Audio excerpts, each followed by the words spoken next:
আলহামদুলিল্লাহ, পরিবেশটা অন্তত শান্ত হয়ে গেছে। জান্নাতের নির্মল পরিবেশে যারা হাজির হলেন, জবান খুলে বলেন আলহামদুলিল্লাহ। আমরা একটা ঘন্টা যদি কোরআনের এই আয়াতটা বোঝার জন্য ব্যয় করতে পারি, যেভাবে ইবাদত করা লাগে, আপনি 500 রাকাত নফল নামাজের সওয়াব পাবেন ইনশাআল্লাহ। সূরা রুম থেকে মাত্র একটা আয়াত পড়েছি বাস্তবতার দিকে তাকিয়ে, যেহেতু একটার পর একটা গজব এখন আসতে আছে। গজব কেন আসে এবং আল্লাহ এই গজব দিয়ে কি জানাতে চায় আমাদেরকে, আমরা সেই বিষয়ের উপরে আলোচনা করব ইনশাআল্লাহ। সূরা রুমের 41 নম্বর আয়াতের উপরে। কোন সূরা বলেন তো? রোম। রোম মানে ঘর, রোম মানে রোমান সম্রাট, রোমান সৈন্য, রোমান দেশ। রোম বলে একটা দেশ পৃথিবীতে আছে, ওই দেশের নামে আল্লাহ একটা সূরা কোরআনে দিয়েছে। তার মাত্র একটা আয়াত পড়েছি, আয়াত সংখ্যা 41। আয়াত নাম্বার কত? আলোচনার বিষয় আল্লাহর গজব কেন আসে। জবান খুলে দিয়ে কোরআনের সোনালী আয়াত আগে পড়েন। আউযু বিল্লাহি মিনাশ শাইতানির রাজিম। বিসমিল্লাহির রহমানির রহিম।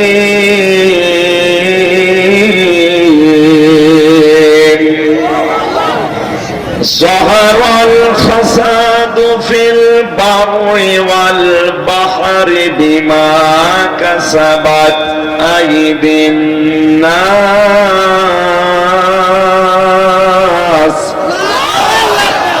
বিমা কাসাবাত আইদিন নাস লিয়ুযীকাহুম বা'দাল্লাযী আমিলু লাআল্লাহুম ইয়ারজিউন।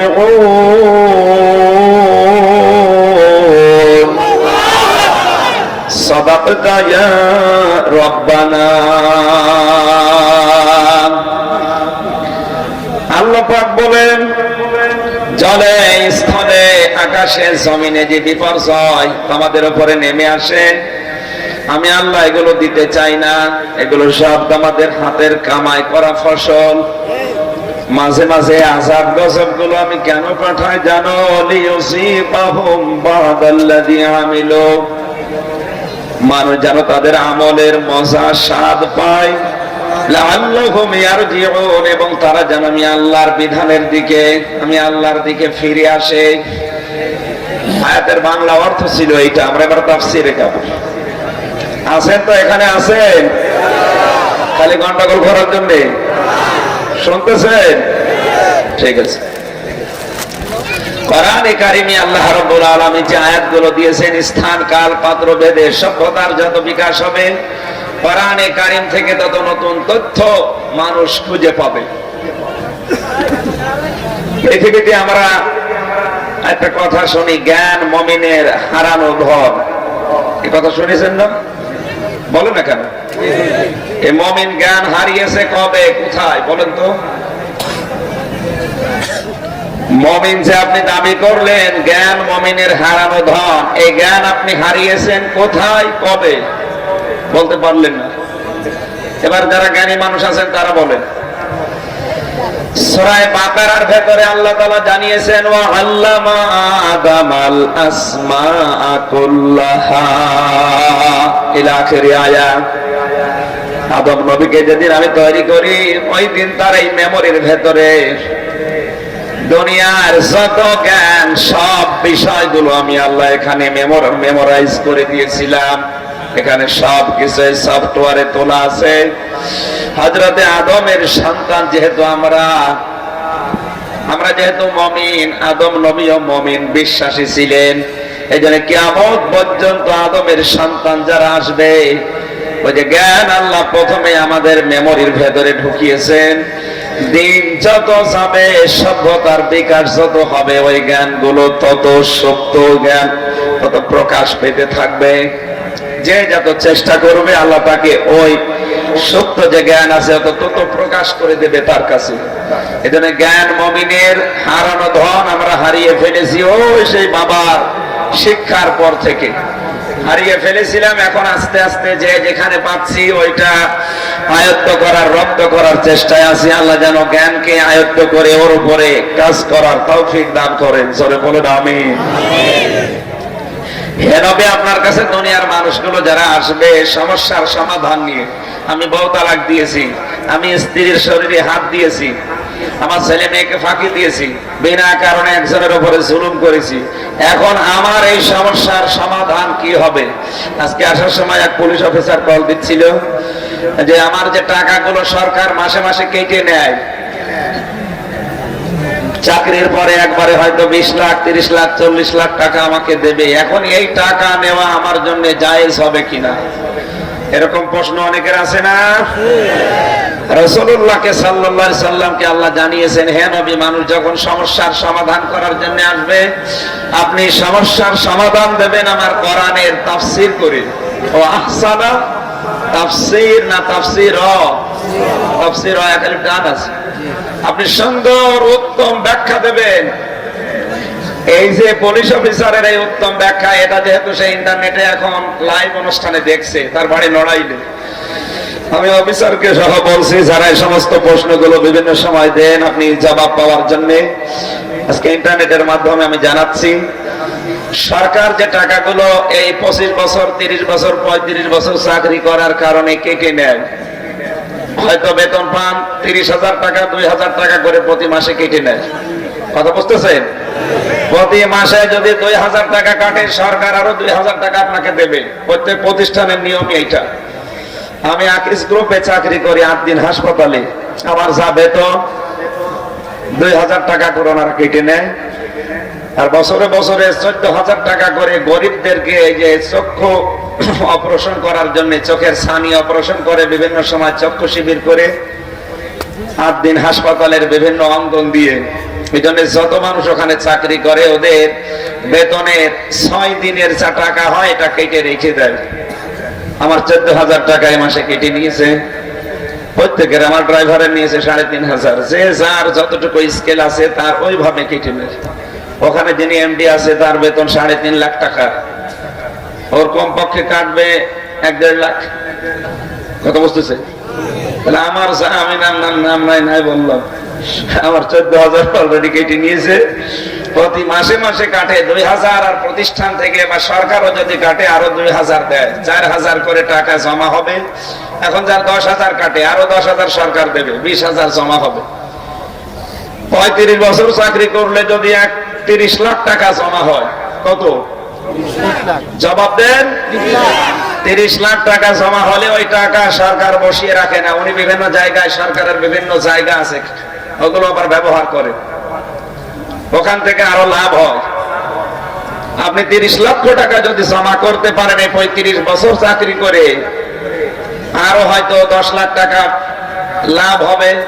40 লক্ষ টাকা যদি আপনাকে এই 35 বছর চাকরি করার পরে দেয়, আপনার নিজের আসল টাকা যেটা 30 লক্ষ, এটা আপনি রেখে দেবেন, বাকি 10 লাখ গরিবের ভেতরে, আত্মীয় স্বজনের ভেতরে সওয়াবের নিয়ত ছাড়া আপনি দিয়ে দেবেন। আশা করি যে পুলিশ অফিসারের প্রশ্নের জবাব চেয়েছিলেন, আপনার মাধ্যমে আরো যাদের মনে প্রশ্ন ছিল জবাব পেয়ে গেছে। আপনাদেরও বিভিন্ন মানুষের মনে এরকম কিছু কি মারে, প্রশ্নের জবাব পেয়েছেন। সর্বোত্তম তাফসীর আকারে কথা বলা লাগবে আল্লাহর নির্দেশ, এটা কিয়ামত পর্যন্ত কোরআনে কারীম যেভাবে আছে এভাবে থাকবে, কোনো পরিবর্তন রদ বদল হবে? আসতে বলেন, হবে না। তার প্রমাণ কি? এখানে এই যে কি মোরশেদ ভাই নেই? মোরশেদ ভাই আলেম মানুষ, এখানে হাফেজ মাওলানা আব্দুল্লাহ সাহেব আছে, এরপরে আরো যারা আলেম আছে, মাওলানা আশরাফ আলী সাহেব। আমি আপনাকে বলছি, আমি নিজেও কামেল পাস যখন করেছিলাম, অনার্স মাস্টার্স করার সময় দাওরা করেছিলাম, ওই সময় আমি লিখে পাস করেছি যে না শেখ, কথা বললেন কে? কথা বন্ধ করেন ভাই, এটা একটু তুলে নেবেন। এখানে যেহেতু সময় কম, তো আমরা 12টা পর্যন্ত আলোচনা করি, এরপরে করবো না। আপনি তুলে নেন, বাড়িতে একটু তাফসীর গুলো দেখবেন। আমি নাম বলে বলে দিচ্ছি, সাহস হবে। 10টায় উঠলে খুব ভালো হতো। এটা লাগবে না, বসেন, আপনি বসেন, দরকারে আমি এটা খুলে ফেলছি।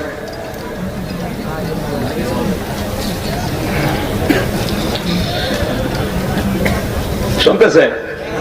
হ্যাঁ, খুব স্থির ভাবে শুনবেন। আপনার 1-2 ঘন্টা কথা শোনার দরকার নেই, 10 মিনিট শোনেন, মন দিয়ে শোনেন, যেন মনে রাখতে পারেন। মোবাইল যাদের আছে তুলে নেবেন ভালো করে, আর খাতা কলম থাকলে আমি আয়াতগুলো বলবো, পারা পৃষ্ঠা লাইন খালি টকবেন, বাড়ি যেয়ে মিলাবেন সময় পেলে। আপনার জ্ঞান অর্জন করার জন্য মন আরো উতলা হয়ে যাবে। আপনি নতুন জিনিস পান না, ওই মান ধাতা বলে কি হয়েছে দাদা বাবার কাহিনী, এই জন্য আপনার মনও ভরে না। আপনি দেখেন, আনন্দ লাগবে ইনশাল্লাহ। কোরআনে কারিমের ভেতরে কোনো পরিবর্ধন নেই। এরপরেও আমরা অন্তত যারা বিভিন্ন সময় দাওরা পাশ করি, কামেল পাশ করি, অনার্স মাস্টার্স করি ইসলামী কোন সাবজেক্টের উপরে, তাদের লেখা লাগে যে নাসেখ মানসুখ বলে একটা অধ্যায় আছে, যেখানে অন্তত 15 অথবা 10 মার্ক থাকে। এটা পড়েছেন না? নাসেখ মানসুখ কোরআনে কারিমে আছে না নেই? আছে। নাসেখ মানসুখের আয়াত কয়টা? কি আলেম ভাইরা আল্লাহ জানে, পড়ে নাকি? নাসেখ মানসুখের আয়াত আমরা প্রথম পেয়েছিলাম 46টা, এরপরে পেয়েছি 36টা, এরপরে 19টা, এরপরে 17টা, এখন দাঁড়িয়েছে 4টা। যারা এখানে পুরাতন আলেম যদি থাকে, অন্তত 20 বছর 30 বছর আগে যারা কামেল পাশ করেছে, দাওরা পাশ করেছে, তারা ওই সময় পেয়েছে 46টা নাসেখ মানসুখের আয়াত। কোরআনে কারিমে এক আয়াত আল্লাহ নাযিল করার পর ওটা বাদ দিয়ে আরেকটা দিয়েছে। আরজান ভাই ভালো করে খেয়াল করবেন, এই যে নাসেখ মানসুখ এটা পড়িয়ে আমরা লিখে নাম্বার পেয়ে পাশ করে আসলাম। কোরআনে কারিমে আল্লাহ যেগুলো দিয়েছেন, আমি প্রথম আয়াত বলছি, এরপরে দ্বিতীয় আয়াত আমি মিলাবো, দেখেন মেলে কিনা। যদি না মেলে বুঝবেন এর ভেতরে কোনো ঘাপলা আছে। বুঝতেছেন? আল্লাহ পাক বলেন, তাম্মাত কালিমাতু রাব্বিকা সিদকাও ওয়া আদলা লা মুবাদদিলা লিকালিমাতিহি ওয়া হুয়াস সামিউল আলিম। সূরা আনআমের 115 নম্বর আয়াত লিখেছেন। সূরা আনআম 8 নম্বর পারা, প্রথম নম্বর পৃষ্ঠার 10 নম্বর লাইনের 115 নম্বর আয়াত। আল্লাহ পাক বলেন, হে নবী, আপনার রবের যে কালেমা, কালাম, তার মানে কোরআন শরীফ, এটা পরিপূর্ণ কি দিয়ে? সিদকাও ওয়া আদলা, 1 নম্বরে সত্য ন্যায় নীতি দিয়ে, 2 নম্বরে এর ভেতর ইনসাফ আছে। এ পর্যন্ত বুঝেছেন কিনা বলেন? কোরআনের যত আয়াত আছে সব সত্য এবং ইনসাফ দিয়ে পরিপূর্ণ। কথা বলেন না কেন? দ্বিতীয় নম্বর, 3 নম্বরে লা মুবাদদিলা লিকালিমাতি, আপনার রবের যত কালেমায়ে কোরআনে আছে কিয়ামত পর্যন্ত এটা কোনোদিন রদ বদল, পরিবর্ধন, উল্টা পাল্টা হবে না। তাহলে কোরআনের যে বৈশিষ্ট্য আমরা পেলাম এখানে কয়টা? 7 মতো বলেন কয়টা? 1 নম্বরে সত্য, 2 নম্বরে ইনসাফ দিয়ে পরিপূর্ণ, 3 নম্বরে কোন পরিবর্ধন কিয়ামত পর্যন্ত হওয়ার সম্ভাবনা, যদি হয় তাহলে এটা কোরআন না। কথা বলেন না কেন? যদি এই 3টার একটা উল্টা পাল্টা হয়, এটা কোরআন না। এবার আমরা সত্য বাণী যেটা বুঝলাম, কোরআনে যা আছে সব সত্য কথা। এর প্রমাণ হচ্ছে দুনিয়ায় যত সত্য কথা আছে তার 1 নম্বর সত্য কথা লা ইলাহা ইল্লাল্লাহ। এটা সত্য কথার প্রমাণ কি? আজ বাংলাদেশ সহ বিশ্বের বিভিন্ন দেশে আমরা দেখতে পাচ্ছি ইবাদত গুলো মানুষ অনেকেই নিজের মন মতো বানিয়ে নিয়েছে। অধিকাংশ ইবাদত সব ভাগ করা। এমনকি এই দেশে এক এক পীরের ইবাদত এক এক রকম। 8 রশির যে জিকির চরমনার পীরের সাথে মেলে না, চরমনার পীরের যে জিকির দেওয়ান বাগির সাথে মেলে না, দেওয়ান বাগির পীরের যে জিকির ওই মাইজ ভান্ডারের সাথে মেলে না। জিকির কিন্তু সবই করছে কার? বলেন। একজনের সাথে আরেকজনের যে মিল নেই, বুঝতে হবে এর ভেতরে কোনো ঝামেলা আছে। অথচ আদম নবী থেকে শুরু করে আমাদের নবী পর্যন্ত আপনি 1,24,000 বলেন আর 2,24,000 বলেন, যত নবী হোক প্রতিটি নবীর যে এক কথা ছিল লা ইলাহা ইল্লাল্লাহ, এর ভেতরে কোন রদ বদল হয়েছে? রদ বদল হয়েছে কোনটায়? কেউ বলেছে আমি মুহাম্মদুর রাসূলুল্লাহ, কেউ বলেছে আমি ঈসা রুহুল্লাহ, কেউ বলেছে আমি ইব্রাহিম খলিলুল্লাহ, কেউ বলেছে আমি ইসমাইল জবিউল্লাহ, কেউ বলেছে আমি মুসা কালিমুল্লাহ। কথা বলে না কেন? পরিবর্তন হয়েছে তাদের নাম বিভিন্ন থাকার কারণে, কিন্তু প্রথম শব্দটা আদম নবী থেকে হযরতে মুহাম্মদুর রাসূলুল্লাহ পর্যন্ত সব সব এদের যে আল্লাহর এক কালেমা সব এক ছিল, কোন রদ বদল পরিবর্তন আমরা দেখলাম না। তার মানে এটা যে সত্য কথা, দুনিয়া তৈরি হওয়ার পর থেকে এমনকি এখনো পর্যন্ত ঠিক আছে। কিন্তু আজ যারা এই কালেমাকে উল্টা পাল্টা করছেন বিভিন্ন দরবারের নাম দিয়ে, বুঝতে হবে আপনাদের ভেতরে সমস্যা আছে। আল্লাহর কালেমা এক নম্বরে সত্য সততা দিয়ে পরিপূর্ণ, দুই নম্বরে ইনসাফ দিয়ে। কি দিয়ে? ইনসাফ মানে এর ভেতরে আপনি কর্তন করতে পারবেন না। এদিকে তাকান, পৃথিবীতে যত নবীকে আল্লাহ পাঠিয়েছিলেন প্রত্যেক নবীকে আল্লাহ বলেছেন তোমরা ইনসাফ কায়েম করো। কি কায়েম করো? ইনসাফ মানে ন্যায় বিচার। ইনসাফ মানে আর আমাদের নবী মুহাম্মদুর রাসূলুল্লাহকে আল্লাহ জানিয়েছেন আপনি আদল কায়েম করেন। কি কায়েম করেন? আদল আর ইনসাফের ভেতরে পার্থক্য কি? ইনসাফ হযরতে সুলাইমান আলাইহিস সালামের দরবারে দুই মহিলা এসেছিল তার সন্তানকে নিয়ে, যে প্রত্যেকেই বলে এই ছেলেটা আমার, মেয়ের দাবি কেউ করে না। হযরতে সুলাইমান ডাক দিয়ে বললেন ঠিক আছে, তোমার বিচার আমরা করছি, এই ছেলেটাকে এখন দুই ভাগ করা হবে, দুই ভাগ করে দুইজনকে আমরা দিয়ে দেব। যেটা আসল মা সে বলছে নবী এই সন্তান আমার দরকার নেই, অন্তত যা যে চায় আপনি ওরে দিয়ে দেন, আমার ও বেঁচে থাকলে অন্তত আমি চোখে দেখলেও শান্তি পাবো। আর যে আসল মা না নকল ও কিছু বলে না। সুলাইমান নবী ধরতে পারলেন যে হ্যাঁ ঠিক আছে, কোনটা আসল আমি বুঝতে পেরেছি। আসল মা যেটা সেটা বলছে সন্তানকে আপনি দুই টুকরা করবেন না। ইনসাফ মানে সমান্তরাল করা। আপনি ঢাকা হাইকোর্টের সামনে যে দেখবেন ওখানে একটা ইনসাফের প্রতীক দেওয়া আছে, ওই প্রতীকের নাম দাড়িপাল্লা। দাড়িপাল্লার যে পাল্লা আছে ওটা সমান্তরাল করা না একদিকে ঝোঁকানো? সমান সমান করা। সরকার বোঝাতে চায় বাংলাদেশের কোন জায়গায় যদি কোন জেলায় কোন থানায় ন্যায় বিচার না পাও, অন্তত হাইকোর্টে আসলে ন্যায় বিচার পাবা। আমরা তো ন্যায় বিচারই পাচ্ছি। দাড়িপাল্লা টাঙিয়ে রেখেছে আন্দাজি, ওটা যে টাঙিয়েছে যারা বাস্তবতা তো বোঝে না, বুঝলে তো হাইকোর্ট থাকে না। আমরা অন্তত এখান থেকে যেটা নিতে চাই যে অন্তত দাড়িপাল্লার একদিকে ঝোঁকানো না, দুই দিকে সমান্তরাল করে জানাতে চেয়েছে যে এটা ইনসাফের একটা প্রতীক, এটা ন্যায় বিচার প্রত্যেক দিকে সমান। দাড়িপাল্লার দিকে 5 কেজি দিলে এদিকে 5 কেজি দিলে দুইটাই সমান হবে। সুলাইমান নবী মাঝখান থেকে কেটে ভাগ করে, তার মানে নিষ্ফল থেকে অর্ধেক অংশ করে দিতে চেয়েছিলেন। পৃথিবীর যত নবী সবাই কায়েম করেছে ইনসাফ, তারা ভাগ করে দিত, তোমাকে অর্ধেক তোমাকে অর্ধেক। আর মুহাম্মদুর রাসূলুল্লাহকে আল্লাহ বলেছেন শুধু আপনি ইনসাফ কায়েম করলে হবে না, আপনাকে আদল কায়েম করা লাগবে। কারণ আপনাকে যে কোরআন আমি দিয়েছি সেটা কোন আদলা, এটা পরিপূর্ণ এবং ইনসাফ দিয়ে ন্যায় বিচার দিয়ে মানদণ্ড দিয়ে এর ভেতরে কেউ অন্তত সুচও চালাতে পারবে না। এই জন্য শুধুমাত্র যারা লা ইলাহা ইল্লাল্লাহ মুহাম্মাদুর রাসূলুল্লাহ পরের টুকু যদি কেউ বাদও দেয়, লা ইলাহা ইল্লাল্লাহ পরিপূর্ণ বলে আপনাকে আল্লাহর জিকির করা লাগবে। শুধু লাইলা লাইলা এটা জিকির নয়, শুধু ইল্লাল্লাহ ইল্লাল্লাহ এইটাও জিকির নয়, কারণ একটাও পরিপূর্ণ না। শুধু লাইলা লাইলাও পরিপূর্ণ না, শুধু ইল্লাল্লাহ ইল্লাল্লাহ পরিপূর্ণ না। আল্লাহ বলেন আমার কালেমা একদিকে পরিপূর্ণ, দুই নম্বরে এটা সত্য।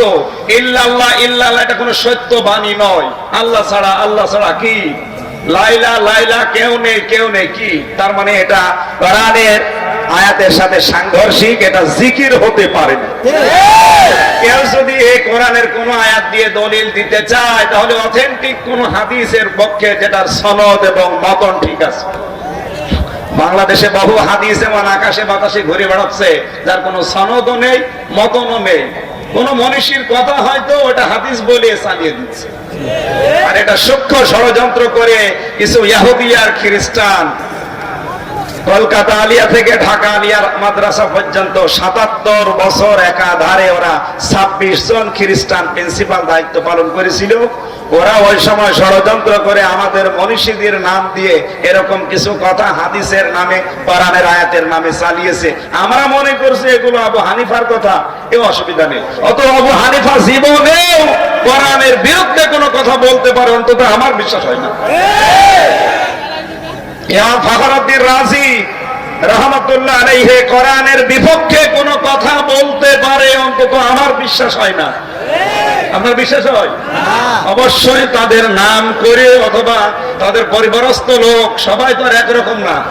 তাদেরকে ভুলিয়ে ভালিয়ে টাকা পয়সা দিয়ে অথবা গোপনে তাদের অজান্তে এমন কিছু তাদের কিতাবে ষড়যন্ত্র করে লিখে রেখেছে, যেগুলো আজ হাদিস বলে ইসলামের কথা বলে চালিয়ে আমাদেরকে বিভ্রান্ত করছে। তার ভেতরে ১ নম্বরে ইল্লাল্লাহ। বিশ্বনবী কোনদিন তার ৬৩ বছরের জীবনে লাইলা লাইলা বলে জিকির করেননি, ইল্লাল্লাহ ইল্লাল্লাহ বলে জিকির করেননি। সাহাবীদের পুরা জীবন আমি যতটুকুই পড়েছি আমি পাইনি। আপনি পেলেন কোথায়? এখন যদি বলেন না আমার মুরব্বী বলেছে, না আমার মুরব্বী আমি মানি না। আমি ইসলাম মানতে গিয়ে দেখতে চাই আল্লাহ কি বলেছে, রাসূল কি করেছে। আমি ইসলাম অন্তত মানতে গিয়ে এটা দেখতে পারি না যে আমার বাবা কি করেছে, আমার দাদা কি বলেছে। কথা বলে না কেন? কারণ এ ধর্ম আমার বাবারও না, আমার দাদারও না, এ ধর্ম আল্লাহর। কথা বলেন ঠিক কিনা? এরপরে যদি কেউ কোরআনের কোন আয়াত দিয়ে দলিল দিতে চান, আপনি আগে দেখবেন কোরআনের তাফসীর খুলে ওই আয়াত আসলে ওই সম্পর্কে নাযিল হয়েছে কিনা। এটার সহজ উপায় হচ্ছে শানে নজুল দেখা।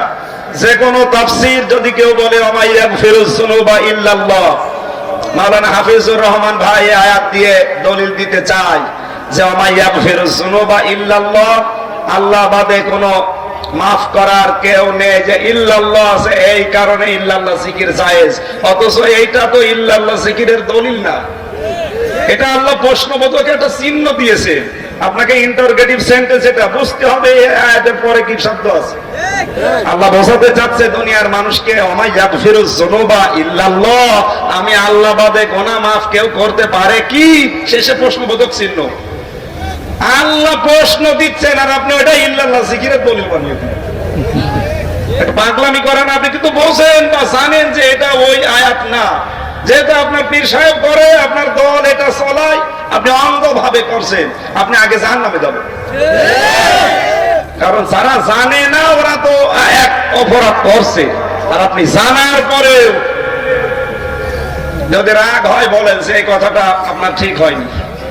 এরপরে সূরা নমলের যে আয়াত দিয়ে দলিল দেওয়া হয়, আল্লাহ ইয়ালামু মান ফিস সামাওয়াতি ওয়াল আরদিল গায়বা ইল্লাল্লাহ, হে নবী আপনি বলুন আসমান আর জমিনে আল্লাহ বাদে গায়েব কেউ জানে কি। শেষে প্রশ্নবোধক চিহ্ন। আল্লাহ প্রশ্ন দিচ্ছেন দুনিয়ার মানুষের কাছে, আর আপনি ওইটা ইল্লাল্লাহ বলে জিকির হিসাবে চালিয়ে দিচ্ছেন। আপনার মাথায় কি কিছু নেই? কি দিয়ে পাস করলেন আপনি?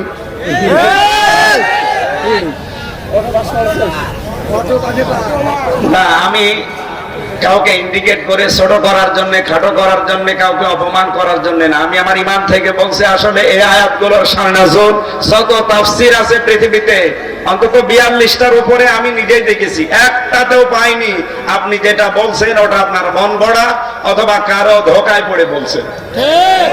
এগুলো বলে নিজে তো এক পাপ করছেন, আর জাতিকে আপনি নিয়ে যাচ্ছেন কোন দিকে বলেন।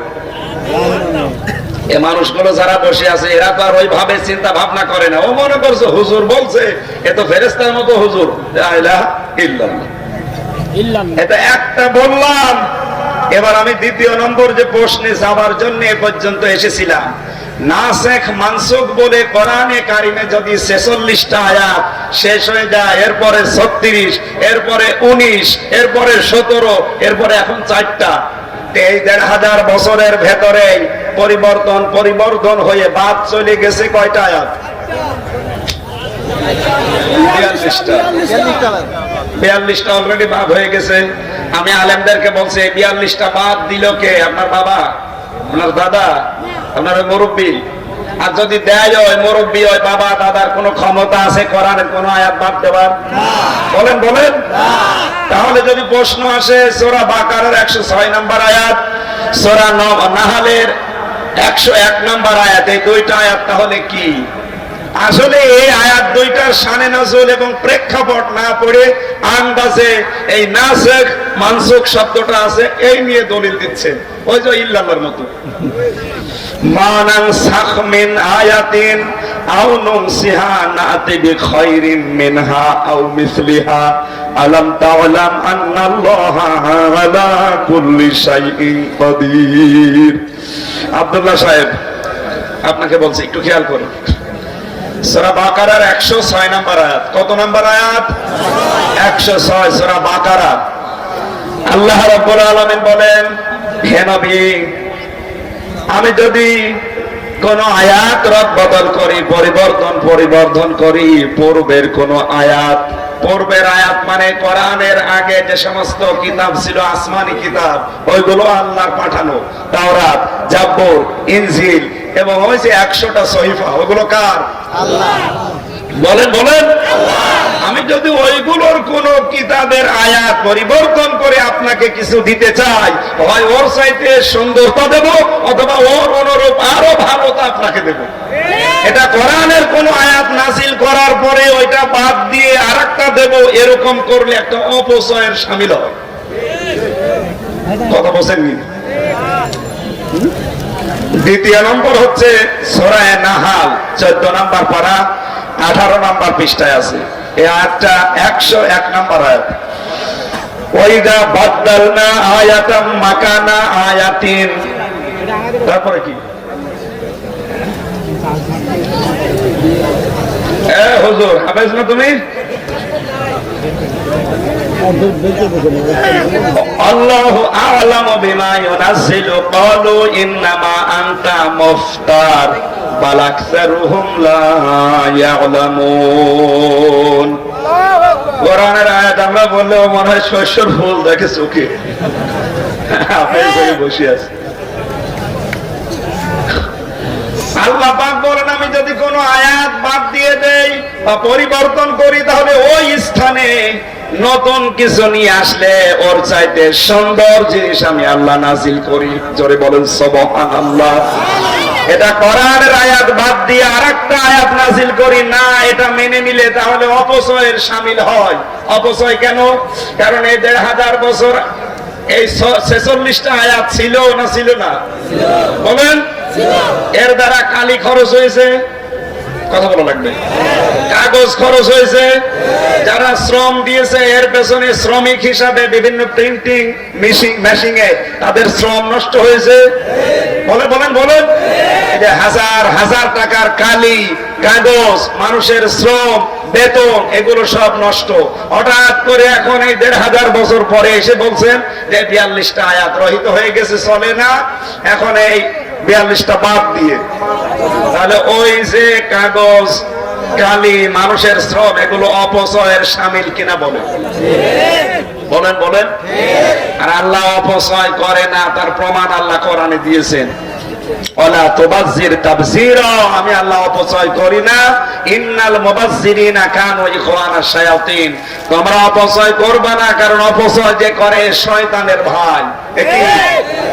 আর জোরে বলেন।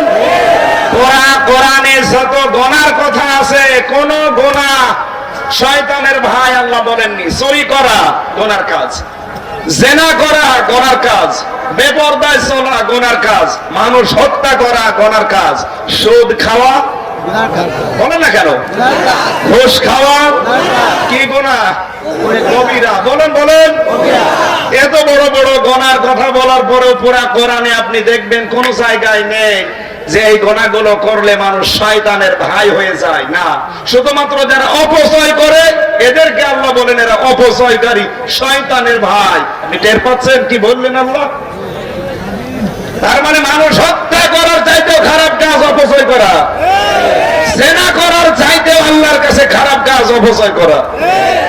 অপচয় কি আমি একটা উদাহরণ দিই, এই যে টিস্যু পেপার এখানে দিয়ে রেখেছেন, আমার একটা অন্তত পেপার হলেই হয়ে যায়, মুখটা মুছে আমি পরিষ্কার হলাম। এখন যদি দাঁতের পোষ স্টাইলের জন্য আমি 4-5টা নিয়ে ফেলে দিলাম, এটা কি বলেন বলেন? এরকম অপচয় এখনো অনেক আলেম পর্যন্ত করছে।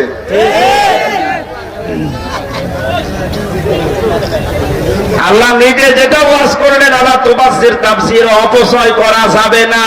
তাহলে আল্লাহ নিজে অপচয় করলেন কেন?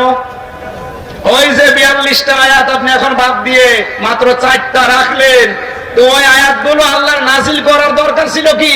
কারণ তার তো আগে পরে এবং কি হবে সামনে সব তার জানা আছে। তিনি কেন ওই আয়াতগুলো দিয়ে ওই যে গ্রাম অঞ্চলের মানুষের মতো কিছু করে ফেলে বলে থুক্কু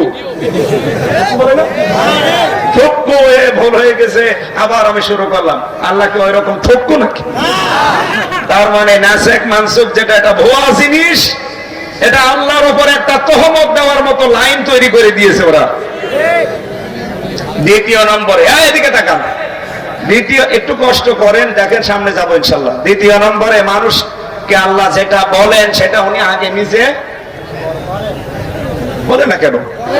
কোন আদেশ দেওয়ার আগে আমাদের মতো না বলেই গেলাম অথচ আমার ভেতরে ওই আমল নেই, না, আল্লাহ যেটা বলেন ওইটা আগে নিজে বলেন বলেন। উনি যে করেন তার প্রমাণ কি? আমাদের শরীরের ভেতরে রক্তের দ্বারা একটা পানি তৈরি হয়, রস তৈরি হয়, তার নাম পিত্ত রস। কি? পিত্তথলি দিয়ে ওই রস এসে আপনার খাবার যেখানে থাকে ওই জায়গায় ফোঁটা ফোঁটা আকারে পড়ে। আপনি কম্পিউটারের ভেতরে শরীরটা লাগিয়ে দেবেন, মানব দেহটা, দেখবেন ওই রসগুলো তৈরি হচ্ছে রক্ত দিয়ে। কি দিয়ে? আর রক্ত তৈরি হয় খাবার দিয়ে। কি দিয়ে? খাবার তৈরি হয় মাটি থেকে। এই মাটি থেকে খাবার তৈরি হয়ে ওইটা মানুষ খাবার পরে রক্ত হয়, রক্ত ওগুলো রিফাইন করে আমার আল্লাহ ওগুলো বানায় পিত্ত রস। যতক্ষণ আপনার পেটে খাবার থাকে ততক্ষণ এক ফোঁটা ফোঁটা হয়ে পড়ে, তখন খাবার হজম হয়। যখন খাবার আপনার পেটে থাকে না তখন হঠাৎই ওইটা অটোমেটিক মেশিন এর মতো আল্লাহ বন্ধ করে দেয়, কারণ এটা দামি জিনিস, খুব দামি জিনিস। আমরা খাবারের পর হজম হওয়ার জন্য অনেকে দই খায়, অনেকে স্প্রিট খায়, অনেকে পেপসি, কোকা কোলা। কথা বলছে না কেন? এগুলোর চাইতে গুরুত্বপূর্ণ ভূমিকা পালন করে ওই পিত্ত রস। এটা যেহেতু দামি জিনিস শরীরের জন্য, এটা বেকার বেকার যদি পড়ে তাহলে তো অপচয় হয়ে যাবে। এই জন্য যতক্ষণ বান্দার পেটে খাবার থাকে ততক্ষণ ওটা পড়ে, যতক্ষণ খাবার থাকে না অটোমেটিক মেশিনের মতো আল্লাহ বন্ধ করে দেয়। আল্লাহ বোঝাতে চায়, বান্দা আমি অপচয় করি না, আমি এটা করি না শুধু না, আমি আগে আমল করলাম, তোদেরকে বানিয়ে এটা আমি দেখালাম যে আমি অপচয় করি না। এরপরও যদি কেউ অপচয় করে ওকে আমি শয়তানের ভাই বলে আখ্যা দিলাম। জোরে বলেন নাউজুবিল্লাহ। আমি যেটা বোঝাতে চাই এখনো ক্লিয়ার হয়েছেন কিনা বলেন? নাসেখ মানসুখ বলে যেগুলো পড়ানো হচ্ছে এই সিলেবাসের ভেতরে, এগুলো দিয়েছে তাহলে ওই 77 বছর ওই 26 জন খ্রিস্টান প্রিন্সিপালরা যারা আমাদের সিলেবাসের ভেতরে লাগিয়ে দিয়েছে। কোরআনে কোন আয়াত আল্লাহ দেওয়ার পরে 2 বছর 5 বছর 10 বছর পরে এটা আর চলছে না, বাদ দিয়ে নতুন করে দিলাম, তারা আল্লাহর কি ভবিষ্যতের কোনো জ্ঞান নেই? বলেন বলেন। ওরা আল্লাহর উপরে কোন তহমত লাগিয়েছে চিন্তা করেন। ও জানাতে যায় যে মুসলমানদের আল্লাহরও কোনো জ্ঞান ভবিষ্যতের নেই, এজন্য আয়াত দিয়ে আয়াত আবার বাদ দিয়ে আবার নতুন করে দিয়েছে। এটা সুই ঢোকানোর, চুল ঢোকানোর একটা সম্ভাবনা নেই। অথচ নাসেখ মানসুখ আমরা এগুলো পড়ছি, লিখছি, নাম্বারও পাচ্ছি। আমি আশা করছি যাদের মাথায় মগজ আছে, মোটা মোটা মাথা যাদের, চিন্তা ভাবনা করেন, এই সূক্ষ্ম ষড়যন্ত্র গুলো আপনি এখনো ধরতে পারেননি। আমার প্রায় 36টা অলরেডি ধরা হয়ে গেছে, তাওবা নিয়ে, জিকির নিয়ে, এরপরে নাসেখ মানসুখ নিয়ে, এরকম 36টা আমি পেয়েছি। আর যাদের মাথায় এই মুর্শিদ ভাইয়ের মতো এরকম মোটা মোটা মাথা, এ চিন্তা করলে আরো বেশি পাবে। তো ছোট মাথা তো কথা বলছে না কেন? ঠিক, মাথা মোটা হলে হয় সব না। তারপরও চিন্তা করবেন, আপনাদের আশা করছি চিন্তার দ্বার খুলবে। এই ষড়যন্ত্র গুলো যদি আমরা এখনো ধরতে পারতাম, মুসলমানদের এই কোরআন নিয়ে এবং সিলেবাস নিয়ে যে ষড়যন্ত্র আজ বাংলাদেশে চলছে এটা অলরেডি বন্ধ হয়ে যেত। এখান থেকে আর একটা কথা মনে এসেছে, এই জন্য বলছি। আজ যারা বিভিন্ন মাদ্রাসা, স্কুল, হাই স্কুল, হাফেজি কওমি, এই সমস্ত মাদ্রাসাদের ছাত্রদেরকে পিটাচ্ছেন, এটা এখনই বন্ধ করেন। শিশুদের গায়ে হাত দেওয়া যায় নেই। হযরতে আনাস বলেন, আমি 10 বছর নবীর বাড়িতে খাদেম ছিলাম, কোনদিন নবীজি আমাকে ধমক দিয়ে তোমায় কথা বলেননি। আর আপনি কফ উচ্চারণ হয় না এজন্য পিটান, আপনি মানুষ। আবার নাম নিয়েছে উনি শিক্ষক, কিসের শিক্ষক? এটা জানোয়ার। হাফেজি মাদ্রাসা বলেন, কওমি বলেন, এমনকি প্রাইমারি স্কুল সহ হাই স্কুল সহ যেখানে ছাত্রদেরকে এভাবে পশুর মতো পিটানো হয়, এই জায়গাগুলোতে কমিটির উচিত এমনকি সরকারি ভাবে সিসি ক্যামেরা বসিয়ে দেওয়া।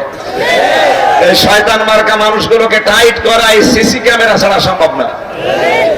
যদি এরকম কিছু পান, আর বাকি আরেকটা কাজ আছে, আমি ওইটা নাই বললাম, এগুলো যারা করছেন যদি প্রমাণ হয় যে বিনা কারণে আপনি পিটিয়েছেন, পড়াশোনা করার কারণে না, ও না পড়তে চায়, 1 দিন 2 দিন 3 দিন ছাড় দেন।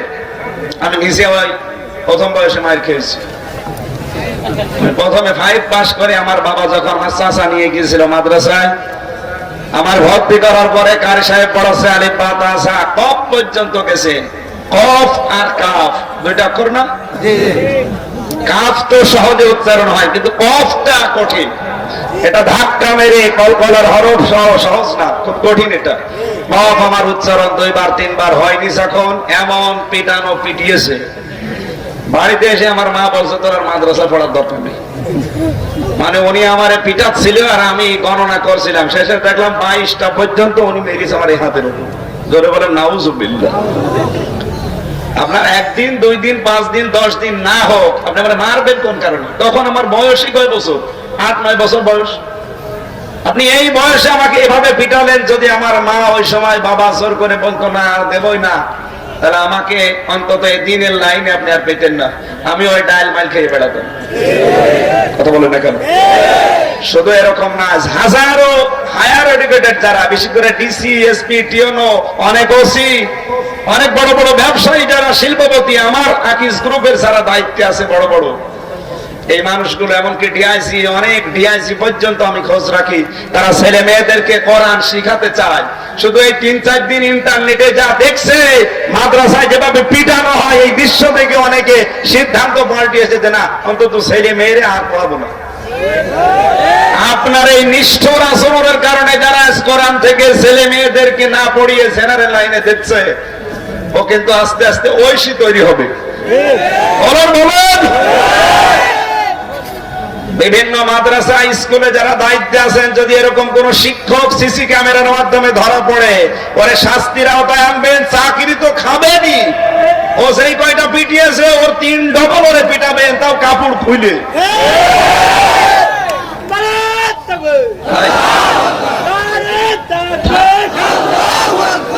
আলহামদুলিল্লাহ, আমি অন্তত একটা বিষয় ক্লিয়ার করতে পারলাম।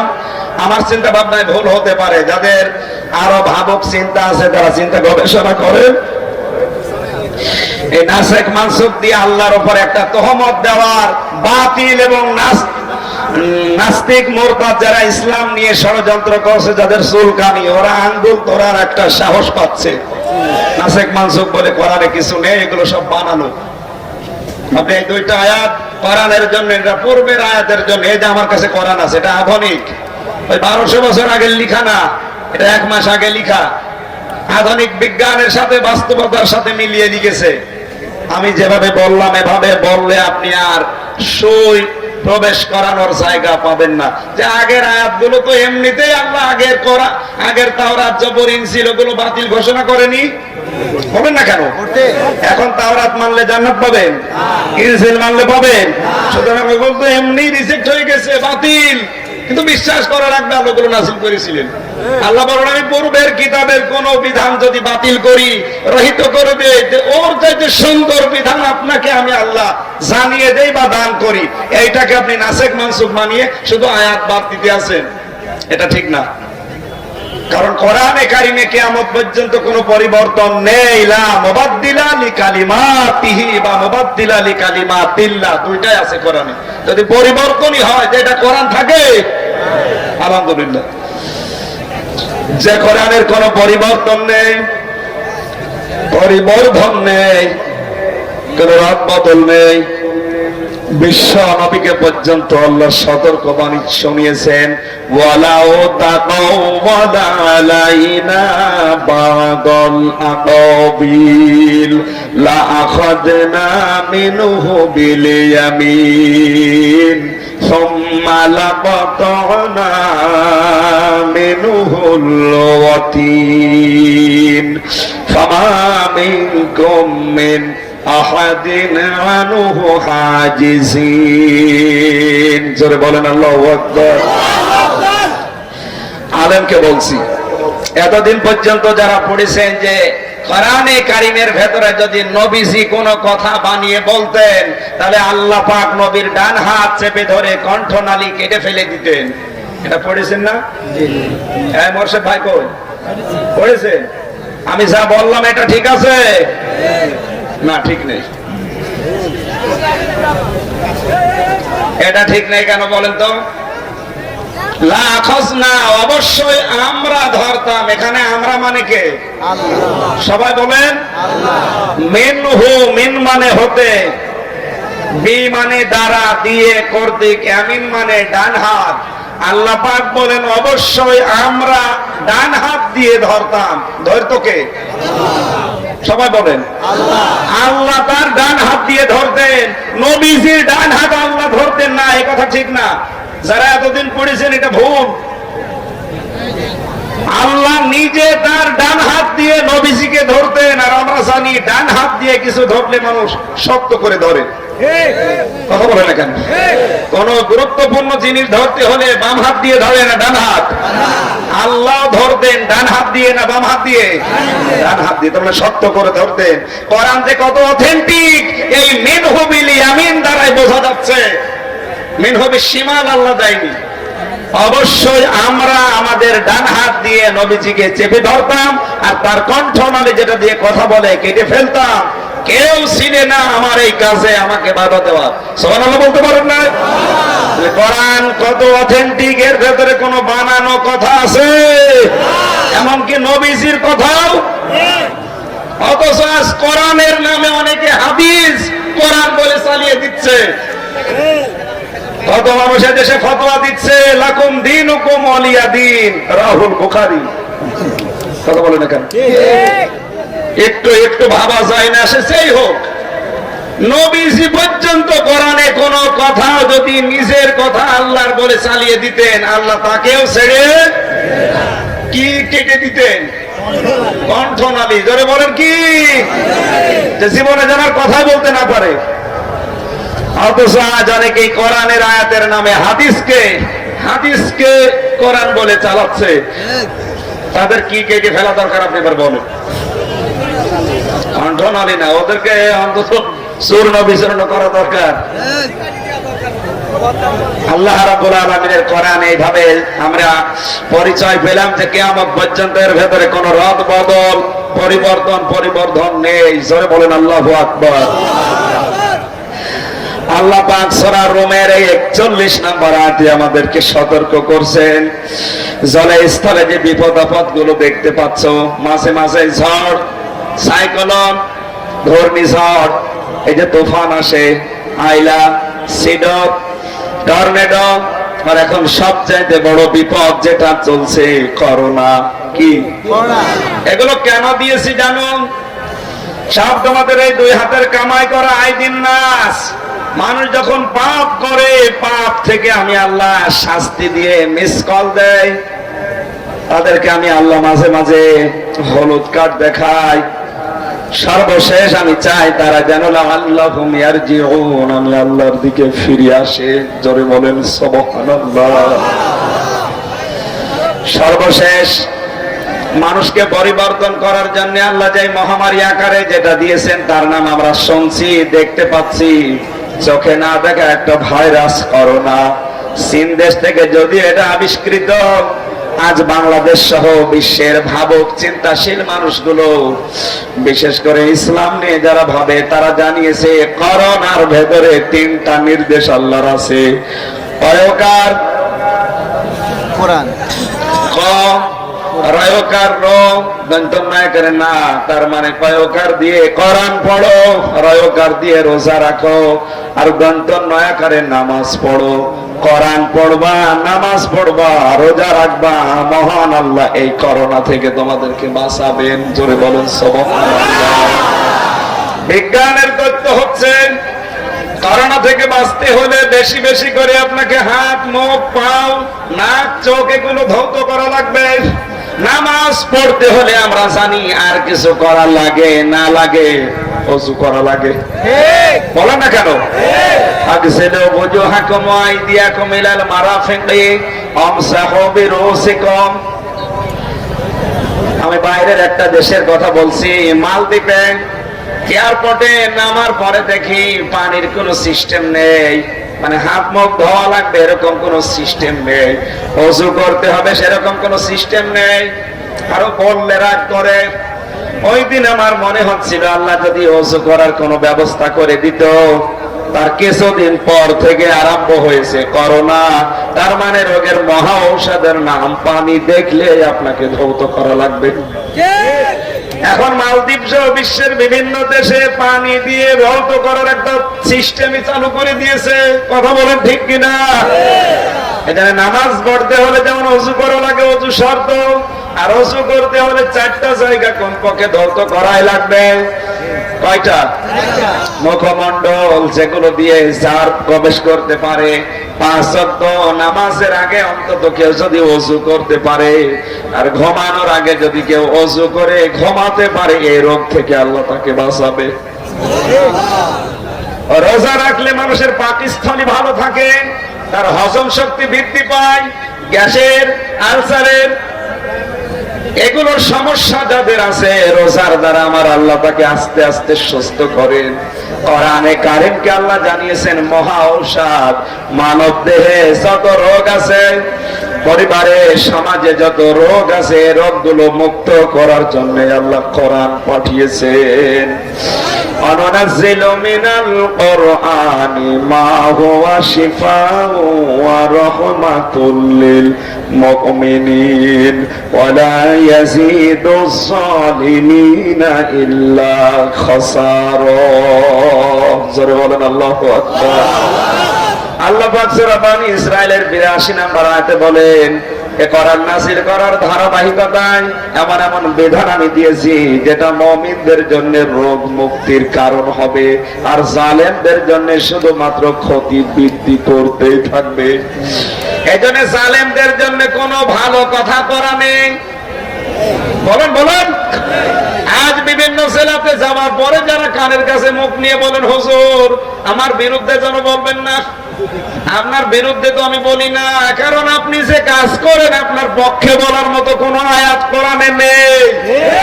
আপনার বউ চলে বেপরদায়, ওই রকম কোন আয়াত কোরআনে আছে? বলেন। আমি বেপরদার কথা বললে আপনার বিপক্ষে যাবে, পক্ষে যাবে না। আপনি মানুষকে বিনা কারণে ধরিয়ে দিয়েছেন। এখন যদি বলেন আমার বিপক্ষে যেন না যায়, তাহলে এরকম আয়াত পাবো কোথায়? বললে আপনার বিরুদ্ধে যাবে। যেমন সূরা নিসার 112 নম্বর আয়াত, আমাই ইয়াকসিব খাতিয়াতান আও ইসমান সুম্মা ইয়ারমি বিহি বারিয়া ফাকাদ ইহতামালা বুহতানা ওয়া ইসমান মুবিনা। আল্লাহ পাক বলেন, দুনিয়াতে নিজে অন্যায় করার পরে অন্যায়টা যখন সংগঠিত হয়ে যায়, একজন ভালো মানুষের মাথার উপরে যারা চাপিয়ে নিজে ভালো সাজে, এই মানুষগুলো প্রকাশ্য পাপের বোঝা মাথায় করে ঘুরে বেড়াচ্ছে। আমার মনে হয় এই অপরাধটা যদি আজ দেখা যেত বাংলাদেশে, এই পাবনা জেলায়, কুষ্টিয়া, রাজবাড়ী, কত মানুষকে আমরা দেখতে পেতাম যে পাপের বোঝা বহন করে ঘুরে বেড়াচ্ছে। না এর আগে সব নেই, নিজে অন্যায় করে, অন্যায়টা হয়ে যায় একটা ভালো মানুষের মাথার উপরে চাপিয়ে নিজে ভালো সাজি। আল্লাহর ভাষা এগুলো প্রকাশ্য পাপের বোঝা মাথায় নিয়ে ঘুরছে। কে বলছেন বলেন তো? আল্লাহ। এই গনার বোঝা কাদের পিঠের উপরে, মাথার উপরে আছে? দেখি হাত তোলেন। এলাকায় এসব মনে হয় চলে না। সাবধান হওয়া লাগবে। আপনার পক্ষে কোনো আয়াত আমি পাচ্ছি না, বললে আপনার বিপক্ষে যাচ্ছে। আপনি ঘুষ খান, আপনি সুদ খান, আপনি জেনা করেন, নিজের বউ বাদ দিয়ে অন্যের বউর সাথে আপনি পরকীয়া চালাচ্ছেন, তা আপনার পক্ষে আমি আয়াত পাবো কোথায়? এখন বলেন না কেন?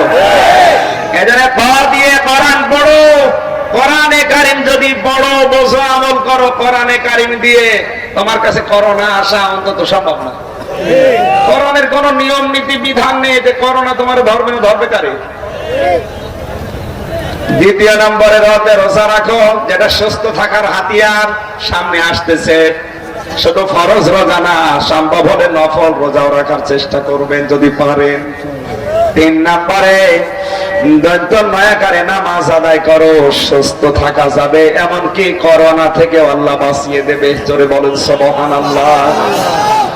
সূরা আনকাবুত 40 নম্বর আয়াতে আল্লাহ এই গজবগুলো মাঝে মাঝে দেন এবং কাদেরকে কোন অপরাধের জন্য শাস্তি দেবেন কোরআনে কারিমে আল্লাহ জানিয়েছেন, ফাকুল্লান আখাযনা বিযামবিহি ফামিনহুম মান আরসালনা আলাইহি হাসিবা ওয়া মিনহুম মান আখাযাতুহুস সাইহাতু ওয়া মিনহুম মান খাসাফনা বিহিল আরদা ওয়া মিনহুম মান আগরাকনা ওয়া মা কানা আল্লাহু লিয়াযলিমাহুম ওয়ালাকিন কানু আনফুসাহুম ইয়াযলিমুন।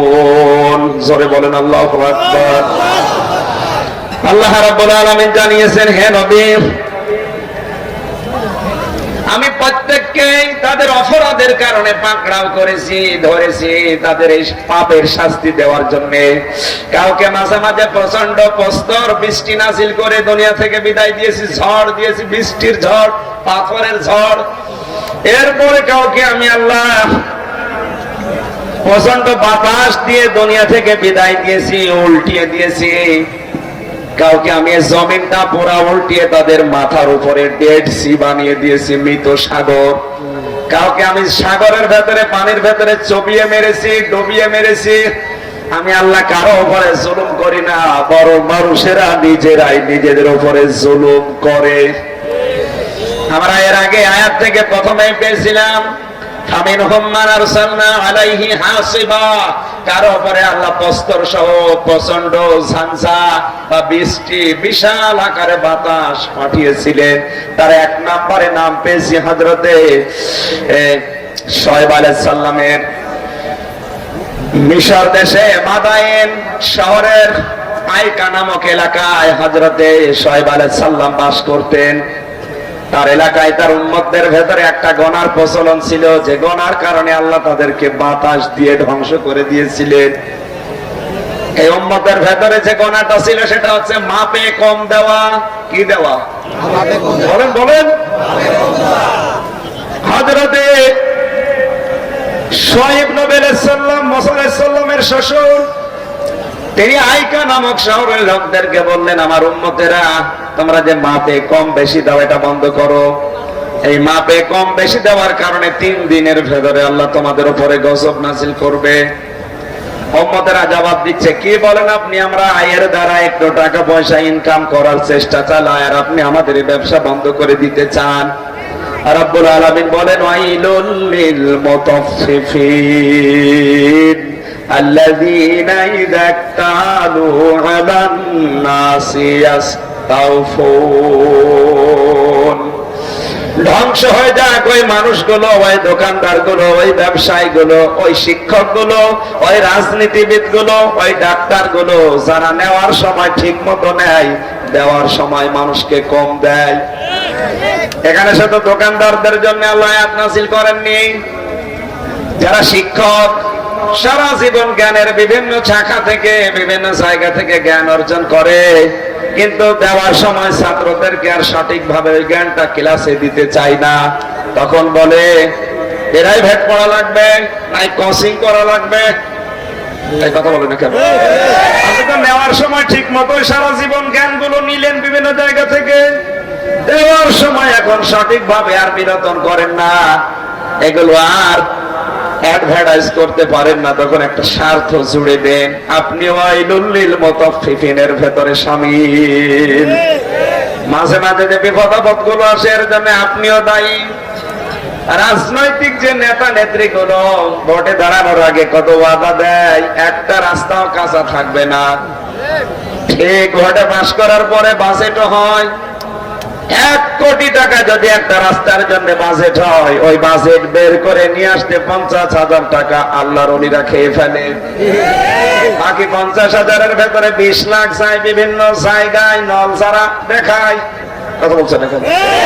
এখানে 1 কোটি টাকার কাজ হলে রাস্তা টিকতো, 30 লাখ টাকার কাজে এখন রাস্তা ব্রিজ কালভার্ট টিকবে কি করে? শেষ পর্যন্ত ওরাও কায়দা করে রডের বদলে বাঁশ দেয়। জিজ্ঞাসা করেছিলাম একজনকে, আপনারা বাঁশ দেন, ধরা পড়েন, এরপর লজ্জা নেই আপনাদের? লজ্জা হবে কি করে? 1 কোটি টাকার বাজেট, ওটা আমাদের হাত পর্যন্ত এসে কাজে লাগাতে মাত্র 30 লাখ টাকা টেকে। আমরা রডের দাম অত করতে পারি না, বাধ্য হয়ে রড বাঁধ দিয়ে চিকন চিকন বাঁশ দিয়ে দেয়। এই যে নেওয়ার সময় তো ঠিক মতোই নিয়েছিলেন, এই যে দেওয়ার সময় যাদের মাধ্যমে কম দেওয়া হলো, এখানে সচিব দায়ী, মন্ত্রী দায়ী, আমলা দায়ী, কথা বলছে না কেন? এরপরে চেয়ারম্যান দায়ী, উপজেলা চেয়ারম্যান দায়ী, মেয়র দায়ী, যারা যারা এর সাথে জড়িত আছে সবগুলো আল্লাহর লানতের ভেতরে পড়ে গেছে। এদেশে যদি গজব আসে ওদের কারণে আসবে। হযরতে শুআয়ব নবী আলাইহিস সালামের জামানায় গজব আসার 1 নাম্বার কারণ ছিল তারা ওজনে কম বেশি করত, নেওয়ার সময় বেশি নিত, দেওয়ার সময় কম দিত। তাদের মাপ যন্ত্রের নিচে এমন এমন কায়দা কৌশল করা লাগতো, আমাদের অনেকের বাটখারার নিচে দেখবেন কি যেন দেওয়া আছে।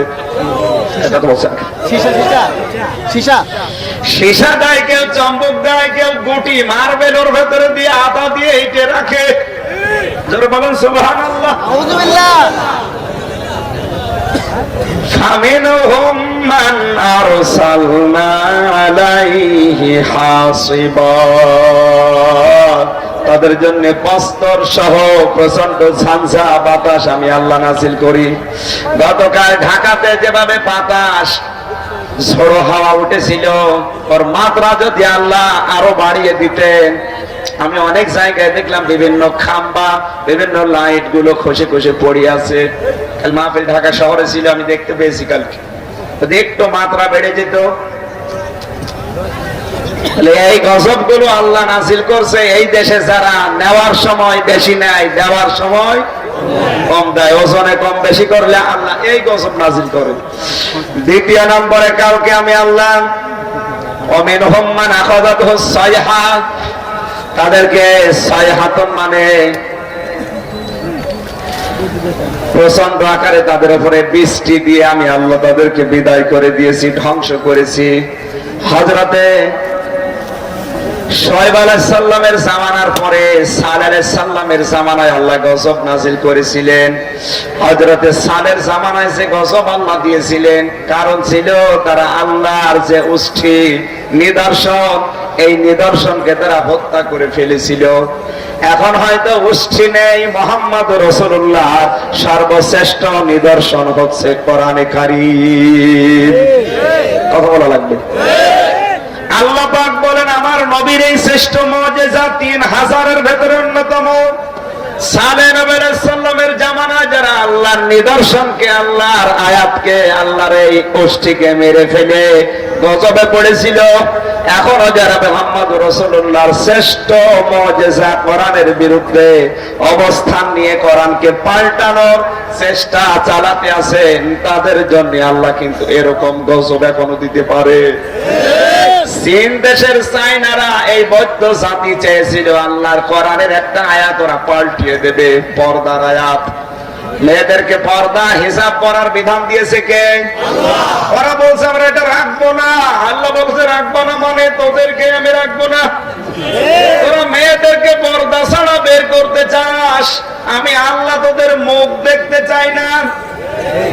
আমরা আগেকার জামানায় সন্তান যারা সন্তানের প্রতি নারাজ হয়ে যায়, তারা সর্বশেষ সিদ্ধান্ত নেয় ছেলেকে তেজ্য পুত্র করে দিত। কথা বলেন না। এমনকি বাবা যদি কোনো সন্তানের উপরে রেগে যায়, সর্বশেষ বলে তোর মতো সন্তান আমার আর দরকার নেই, তোর মুখ যেন আমি অন্তত আর না দেখি। কথা বলে কিনা? আল্লাহ পাক মনে হয় আমাদের উপরে ঠিক ওভাবে অভিভাবকের মতো, আমাদের গার্জিয়ানের মতো, উনি আমাদের মালিক। এই কারণে আমাদেরকেও বলছে তোদের অপরাধ যেভাবে বেড়ে গেছে, আমার আয়াত পর্যন্ত তোরা হাতিয়েছিস, আমি হিসাব দিলাম ঢাকার জন্য, আর তোরা আমার আয়াতকে পরিবর্তন করে হাফ প্যান্ট পরে মেয়েরা বেড়া পরে বাইরে বের হয়, এমন ব্যবস্থা করে দিয়েছি। শুধুমাত্র হাফ প্যান্ট না, পুরা শরীর এখন ঢাকার ব্যবস্থা নারী এবং পুরুষ উভয়ের। বিমানে গেলে আপনি দেখবেন বিমান বাড়ার অবস্থা কি, মনে হচ্ছে যে ও অন্য জাতির লোক। আমি মাঝে মাঝে বিমানে আসার সময় দেখি বাইরের দেশ থেকে যারা আসে, এসে যদি ঢাকাতে নেমে সিলেটে যায় অথবা ওখান থেকে কক্সবাজারে বেড়াতে যাচ্ছে, চাইনা যদি হয়, পাশের সিটে যদি কারো সিট পড়ে, এখন তার খাবার দেয় না, শুধু পানি দেয়। বিমানবালা পানি দিয়ে গেলে বলা হয় ওই দাঁড়া, তো চেহারা দেখে মনে হচ্ছে তুই চাইনিজ, মুখ খুলবি না।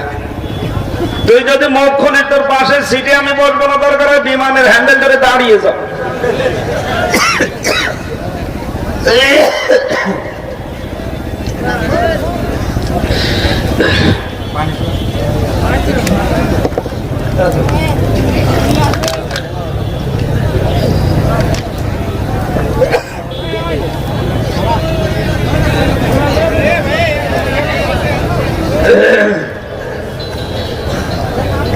একটু জিকির করে সুবহান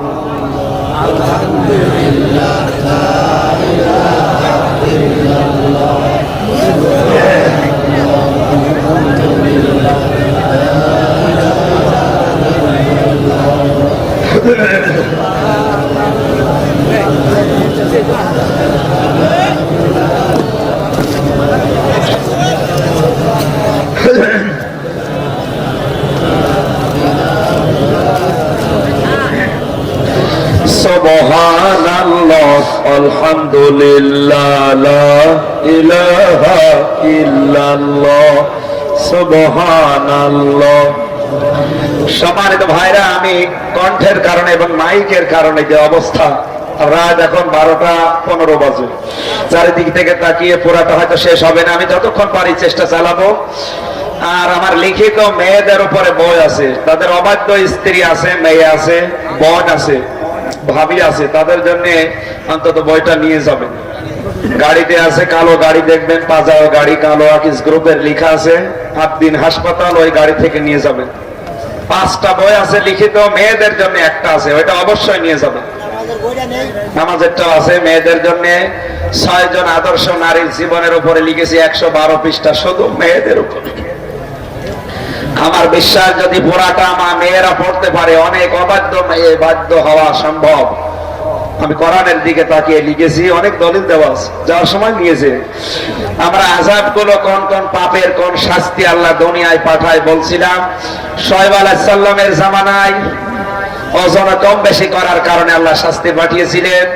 সালেহ আলাইহিস সালামের জামানায় আল্লাহর নিদর্শনকে যারা প্রত্যাখ্যান করেছে, ধ্বংস করার চেষ্টা চালিয়েছে, তাদের উপরে আল্লাহ গজব দিয়েছিলেন। তাদের শরীরের বিভিন্ন আকার আকৃতি, কারো হলুদ বর্ণ, লাল বর্ণ, শেষ পর্যন্ত কালো কৃষ্ণ বানিয়ে দুনিয়া থেকে বিকট আওয়াজ দিয়ে, এই সাইহাতুন মানে বিকট আওয়াজ।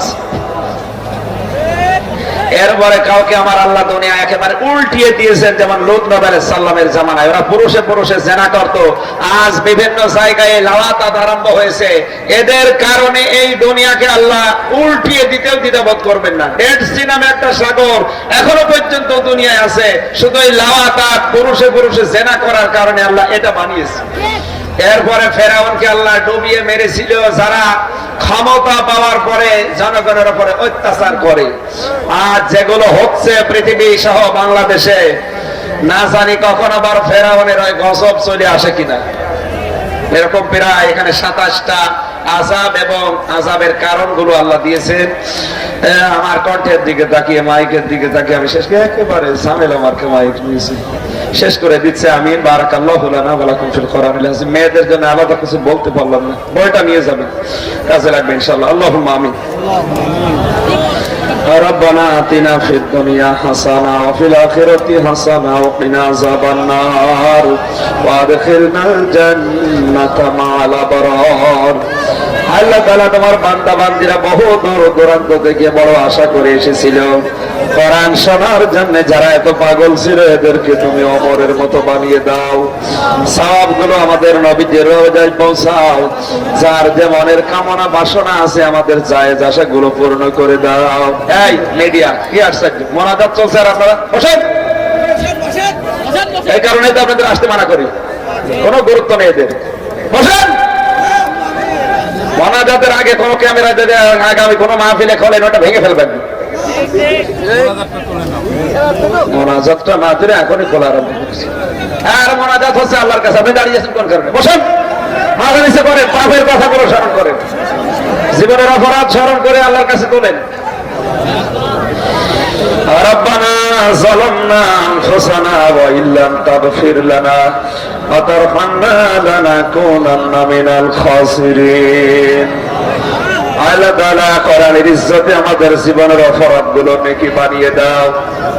যত কষ্ট স্বীকার করে তোমার বান্দা বান্দীরা এই ধোলা বালির ভেতরে বসে আছে, এই ধোলা বালিগুলোকে জাহান্নামের আগুনের সাথে তুমি একত্র করো না। আয়োজন করতে গিয়ে যারা শ্রম দিল এদের শ্রম গুলো কবুল করে নাও। যে যেই নিয়ত নিয়ে টাকা পয়সা দিয়েছে এগুলো মঞ্জুর করো। আমার আকরামুজ্জামান বাচ্চা ভাই বহু কষ্ট স্বীকার করেছে অনুষ্ঠানের জন্য, তার কষ্টকে দিনের জন্য মঞ্জুর করো। আলহাজ আরজান আলী ভাই, আব্দুল ওয়াহাব ভাই সহ নাম না জানা যত মানুষ এই আয়োজনের জন্য শ্রম দিয়েছে, বিশেষ করে আলহাজ আবু সাইদ খান আমাদের চেয়ারম্যান, আল্লাহ তাআলা মাওলানা আশরাফ আলী ফারুকী, মুর্শিদ আলম ভাই, হাফেজ আব্দুল্লাহ, মাওলানা আবু নাসের, জনাব দেলাওয়ার হোসেন, বিশেষ করে যার সহযোগিতায় নাজিমউদ্দিন পরামানিক সহ সভাপতি হাফিজুর রহমান সরদার সহ যত যুবকেরা মন প্রাণ দিয়ে চেষ্টা চালাচ্ছে মাহফিলের জন্য। এই মানুষগুলোকে যে মা পেটে নিয়েছে মায়ের পেট খাদিজার মতো বানিয়ে দাও। আমাদের গুনার কারণে শাস্তিগুলো তুমি পাঠাও। আমরা জানলাম আজকে যতগুলো শাস্তি এবং তার পাঠানোর কারণ আমরা একটা একটা করে বলেছি, এগুলো থেকে তুমি আমাদের বাঁচাও। করোনার মহাপ্রাদুর্ভাব থেকে আমাদের রক্ষা করো রব্বুল আলামিন। আমার ড্রাইভার দেলাওয়ার, তার সন্তান অসুস্থ, সে নিজে অসুস্থ, দোয়া চেয়েছে, তাদের শেফায়ে কামেলা আজেলা দান করো। হাফেজ আবু সাইদ সহ কত আলেম ওলামা এখানে বসে আছে, আলেমদেরকে আলেমদের মতো কবুল করে নাও। সম্মানিত মা বোনেরা, এদের পর্দায় থাকার তৌফিক দাও। আলাদা করে বলতে পারলাম না, বইটা যেন তারা পুরা পড়তে পারে সেই তৌফিক তাদেরকে দান করো। আগামীতে এই মাহফিলটা কোরআনের প্রচারের জন্য আরো বড় করে কবুল করে নাও। আমার কণ্ঠে মারাত্মক ব্যথা, আমার শরীরটা যে অবস্থা তুমি দেখতে পাচ্ছ। দায়িত্ব দিয়েছে আমার মাথার উপরে, মেহেরবানি করে দায়িত্ব পালন করার জন্য যে যোগ্যতা, যে সুস্থতা দরকার, আমি ভিক্ষা চাই। তাহাজ্জুদের সময় মুসাফির অবস্থায় হাত তুলেছি, আমরা অনেকে মুসাফির আছি, তুমি আমাদেরকে মাফ করে কবুল করে নাও। আমার কণ্ঠটা আবার ফিরিয়ে দাও, আমার শরীরটা সুস্থ রাখো। আল্লাহ তাআলা কোরআনের হক কথাগুলো সহজ সরল ভাষায় বলার তৌফিক দাও। লক্ষ লক্ষ মানুষেরা এই ধুলাবালির ভেতরে বসে আছে। আল্লাহ তাআলা আমার তো বিশ্বাস এই মানুষগুলোকে তুমি জাহান্নামে দিতে পারো না। এদের দেওয়ার মতো কমিটির হাতে আমার হাতে কিছুই নেই। তোমার কাছে আমরা মুসাফির অবস্থায় মোনাজাত করে দিলাম, এদেরকে একেবারে খালি হাতে ফেরত দিও না। আমাদের সকলেরই জীবনের স্বপ্ন এই বাংলাদেশ যেন কোরআন দিয়ে চলে, এটা যেন চর্ম চোখে আমরা দেখতে পারি, সেই পরিবেশ তুমি ফিরিয়ে দাও রব্বুল আলামিন। বাংলাদেশ বাবা চালিয়েছে, দাদা চালিয়েছে, চাচা চালিয়েছে, ভাবি চালিয়েছে, খালা চালিয়েছে, আল্লাহ তাআলা আপা চালিয়েছে, আমরা দেখেছি কেমন লাগে। শুধু দেখতে বাকি আছে কোরআন দিয়ে চললে কেমন লাগে। মুসাফিরের দোয়া তোমার নবী জানিয়েছে, ফেরত দাও না। সত্যি মন থেকে বলছি, আল্লাহ কোরআন দিয়ে চললে কেমন দেখা যায় এরকম একটা পরিবেশ তৈরি করে দাও। বারাকাল্লাহু লানা ওয়া লাকুম ফিল কুরআনিল আযীম। লাইট দিয়ে, মাইক দিয়ে, সামিয়ানা দিয়ে, বিশেষ করে স্যাটেলাইট দিয়ে যারা কোরআনের শ্রী বৃদ্ধি করেছে, কোরআন প্রচার করার জন্য, প্রসার করার জন্য যে মিডিয়াগুলো কাজ করছে, ইখলাসের সাথে এই মিডিয়াগুলোকে কবুল করে নাও। কবরে কত মানুষ অসহায় হয়ে শুয়ে আছে, কেউ তাদের কথা মনে করে না। আল্লাহ তাআলা আমরা দোয়া করছি আমাদের আত্মীয় স্বজন গুলো যারা কবরে, এই শহর এলাকায় ঘুমিয়ে আছে, ওদের কবর জান্নাত বানিয়ে দাও। আলহামদুলিল্লাহি রাব্বিল আলামিন। যখন এই মরণ আসবে একবার হলেও যেন পড়ি লা ইলাহা ইল্লাল্লাহু মুহাম্মাদুর রাসূলুল্লাহ। যাওয়ার সময় অবশ্যই নিয়ে যাবেন বইটা। আর এই মাইক অন্তত আমার মাহফিলে যদি আমি সামনে পাই কোনো জায়গায়।